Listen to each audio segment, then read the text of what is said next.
He makes me lie down in green pastures, leads me beside quiet water.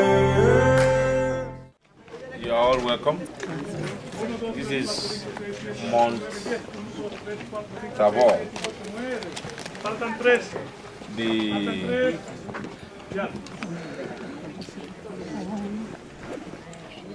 You see, and let's call it Mount Tabora. Okay, Tabora.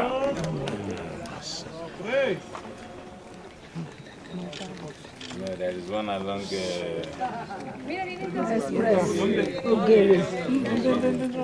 you find a story in Matthew chapter 17. From verse 1, the Bible says, now after 6 days, Jesus took Peter, James, and John, his brother, led them up a high mountain by themselves, and he was transfigured before them. His face shone like the sun, and his clothes became as white as the light. And behold, Moses and Elijah appeared to them, talking with him. Then Peter answered and said to Jesus, Lord, it is good for us to be here. If you wish, let us make here 3 tabernacles, one for you, one for Moses, and one for Elijah. And while he was speaking, behold, a bright cloud overshadowed them, and suddenly a voice came out of the cloud saying, This is my beloved son, a whom I am well pleased. Hear him. And when the disciples heard it, they fell on their faces and were greatly afraid. But Jesus came and touched them and said, Arise, and do not be afraid. When they had lifted up their eyes, they saw no one but Jesus only. Now as they came down from the mountain, Jesus commanded them, saying, Tell the vision to no one until the Son of Man is risen from the dead. Let's get closer to that place.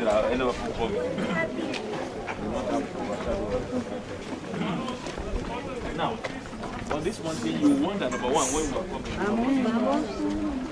None of us are wondering how Jesus came to this place when there was no brass. It takes you the kind of price to be paid to attain that kind of height. He brought 3 of the disciples there, Peter, James, and John. I call them members of his inner circle. Jesus had inner circle, whether we want to agree with him or not, I don't know. He had inner circle, and these were members. You remember that in the Garden of Gethsemane, these were the 3 people that he brought in as well.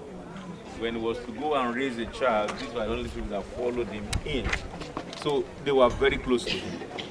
Let me also say that among the inner circle, Jesus also had somebody among them that is called a member of his inner caucus. Who was that? John the beloved. John the beloved. John the beloved. He was more close to Jesus than Peter. That Peter needed to depend on him for information. Remember when Jesus was saying somebody would deny me, and he didn't tell any person. And the Bible says Peter was signaling to John, say, ask him. And at that the Bible says John was leaning on Jesus. You can show you the level of their relationship. So when we come here, I pray that God should give us grace to be one of those choice possessions of his. But they are the only one he brought here. Others were down there. So that's one area of prayer we need to pray. Number 2, when he came here, he was transfigured, and they come to know him better. So when we come, we say, Lord, reveal more of your glory to us so that we may know you better. Only those 3 people knew that Jesus was more than a human. And he said they don't tell anybody until this secret you saw with yourself. So we also pray for that. And then thirdly, when they came down from the mountain, after this experience, the Bible says that there was a man whose son was having a challenge.